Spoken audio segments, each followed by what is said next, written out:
Hey, welcome back to Gracie Schwarzwald. I'm here with the Hercules Aircon Mete, and we're going to continue on with our complete Gracie Jiu-Jitsu course, and we're going to continue on now with some more attacks, standing attacks from the rear.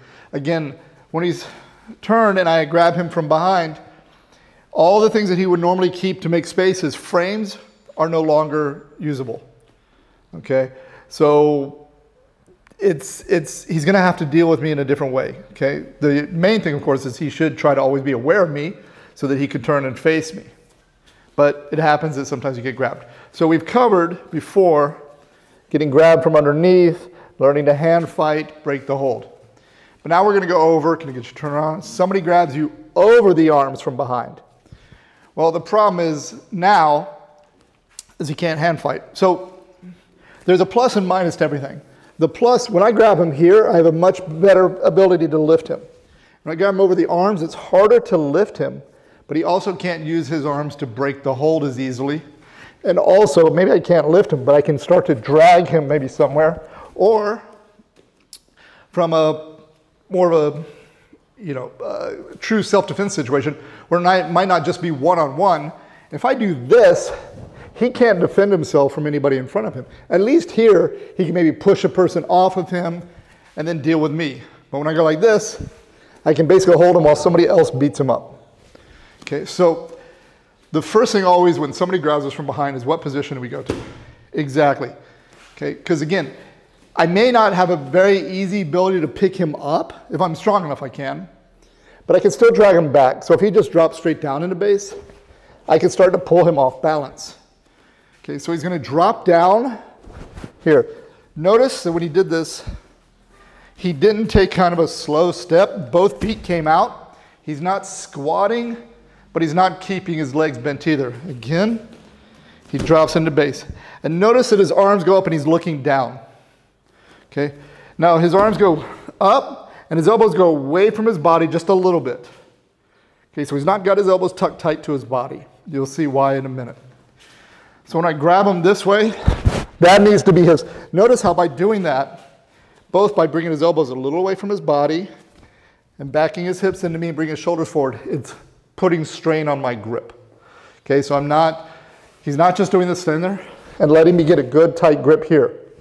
Okay, now, you'll often see things like stomp on the foot, headbutt them.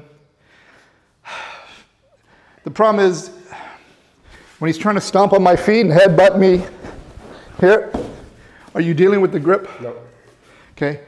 And you may hit me, but if you don't break my foot or knock me out, what's going to happen? You've escalated the situation. You've made me maybe go to a more violent situation. I mean, I am holding you, that's violent, but I could just as easily decide to let go and knock you out for trying to do that. Okay, so what he needs to do is once he gets his base, okay, he needs to put himself behind me. Okay, so very simple. Let's do it from this angle. Okay, and I'm going to keep one leg in the middle so it's easy for you guys to see. Okay, what he's going to do is he's going to take a slight step with this leg to the side, and I've got underhook now just so you guys can kind of see. I'm not really holding on. And this leg is going to come and then slide behind me. Good. Now notice when he slid behind me, he went from good base to good base. So don't step behind and keep your legs locked or you're off balance, anything like this. So I grab him, he comes here, he brings it, now he's in good base. Okay, that's step one. Okay, you've got to get behind them. Okay, there's no real chance for me to pick you up at that point. Okay. Now, one thing I want to cover again, self-defense, all the standing self-defense techniques are just like grappling on the ground. People say, well, if I grab you like this and you do this, can't I slide up to a headlock or a rear naked choke? Yeah. When I go for an arm bar, can't you pull your arm out? Yeah. What do I do then? Go to triangle. Yeah. Right? You take your arm, you wrap it around my body, I go to omoplata. I adjust depending on your defenses. Same thing here. Okay, so if I grab him like this, and I decide to switch, yeah, he just goes to the next defense. So it's important that you train these defenses so that you understand how to flow from one to the other, what the cues are. So that's exactly what's going to happen. He's going to kind of force the headlock because in essence, it's actually easier to escape. So I go here.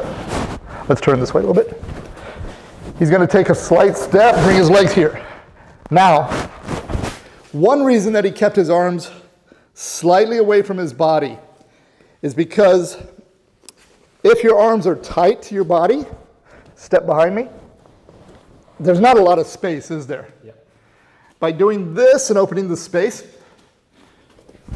now look how much more space there is here for you to slide behind me. Good. Now, very important when I say you bring the arms up, come here. Don't bring them up so much that he goes, oh, well, I'll just go for the choke. Okay, now, that's where you go into your choke defense, but I don't want to just force him into the choke. Okay, but I am going to force him into the headlock. Come here, we come here. Now let me turn this way. So from here, this arm, he's simply going to move his hip and bring leading with his elbow. He's going to bring his elbow inside and up. Okay, so I'll show you really here. He moves. He's going to bring this elbow inside, this one, and up. Okay? So I'm here, comes in, here. And then this hand goes right to this situation. This goes and he goes right in the headlock position. Okay? I'm here. He steps. Here. Okay? Now, if he's, let me just have you face this way. If the guy's really strong and squeezing tight, when you get behind him, he can actually hip check me a little bit to make space to come into this situation. Now, I still have the headlock, but now he's here. Okay, and now from here, he's gonna bring the arm around the front of my face. Remember, he's lifting my chin, he's stretching. He's gonna pop his hip, slip his head out, and go. It's a lot of steps, but I want you guys thinking about jiu-jitsu not as, you know, an end goal of I've got to get to a submission, I got to get to this. But it's simply about understanding what position is safe, what is the next position you need to get to, how to get there. We're safe, right? If I'm here and he knows what to do, this is a safe position for him. If he doesn't know what to do, it's a very dangerous position for him. Okay? But if he just tries to fight out of this, no, don't just headbutt, do other things. Yeah, because now I'm going to start throwing him around. Okay? So we're here. I shot. He moves. He comes in. And he goes right out. One thing I really want to emphasize, there are other things you're going to see later in the curriculum, the course, where it's a counterattack, where we're going to, you know, instead of just working to escape, we're gonna attack back. Okay, but this one is just about, I just need to get out of this hold. Maybe I grab him and he sees I got 3 or 4 friends coming to help me fight. He does not want to stand here and try to throw me on the ground and start fighting. He needs to just get out of here and go. Okay, so that is our bear hug over the arms from the rear escape.